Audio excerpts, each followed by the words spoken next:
Students, welcome to Shri Siddh Vidyapeeth School. I hope you are all doing good and staying safe from this COVID-19. So, students, today we are going to solve the question and answers of the chapter India's Maritime Meanders. In this chapter, we read about the Indian Navy, the objectives, and the what are the small things about the Indian Navy. It's a conversation between a boy and his uncle, how they explain their stories about voyages and the wars which they fought for India. They tell Aman about all these things. So today we are going to solve the question and answers. So on page number 49, please use your prescribed textbook for better understanding. Page number 49. Below the chapter Reading Comprehension, answer these questions within 20 words each. Who was Uncle Vikrant? Uncle Vikrant was Aman's uncle and he served in the Indian Navy. How many ships and the aircraft does the Indian Navy have? The Indian Navy has 141 ships and submarines and more than 200 aircraft. What is a galley?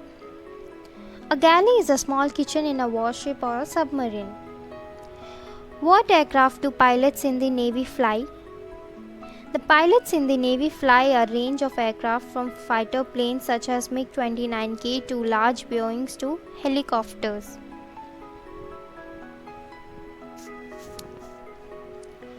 What does the Family Welfare Cell do?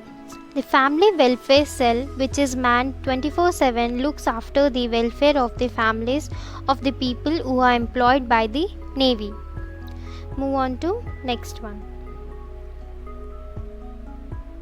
Answer these questions in 30 to 40 words each. What is Navy Day? Why is it important to the Indian Navy? Navy Day is celebrated on 4th December. It is important to the Indian Navy because one of the Indian Navy's most daring and courageous operations took place on 3rd and 4th December 1971 during the Indo-Pak War, in which many of Pakistani ships were destroyed in the Karachi harbour. The Indian Navy does many other things besides protecting the country. What are they? The Indian Navy not only protects the coastline but also the country's plentiful natural resources. It is a catalyst for peace, tranquility and stability.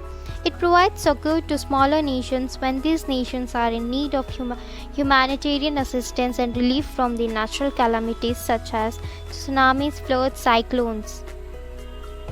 How does life on board a ship or submarine run so smoothly? Give examples from the passage.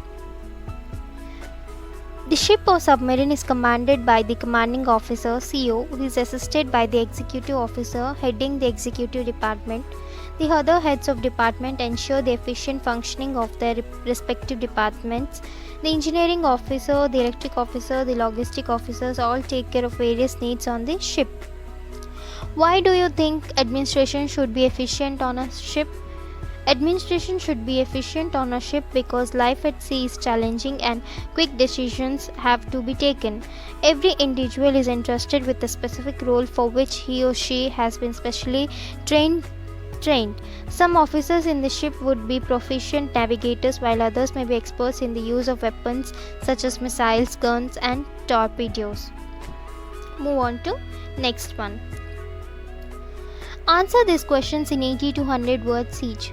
How can we say life on a board a ship or submarine is like a home away from home? Give your reasons and use examples from the text.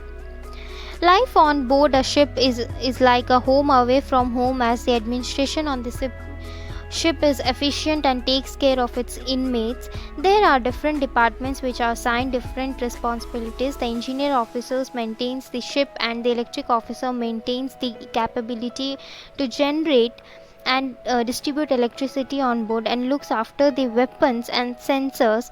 The logistic officers looks after the supply of food, clothing and fuel and ensures that the men are well taken care of. A small kitchen, which is called the galley, is the life of the vessel, wherein 2 or 3 cooks working round the clock in a small confined space produce sumptuous and hygienic meals for their shipmates. While the ship is at sea, the families are taken care of by the family welfare cell, which works 24 into 7.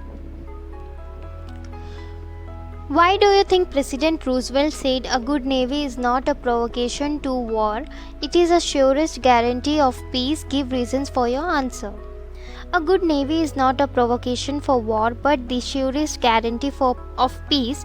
A good navy not only protects the coastline but also ensures that natural resources are safe. It serves as the catalyst for peace and tranquility and stability. When there are natural calamities such as floods, tsunami and cyclone, the navy rushes to assist the nation that needs support and assistance by providing humanitarian help when required. The navy is able to enlist the friendship of these nations and assure in peace, not war.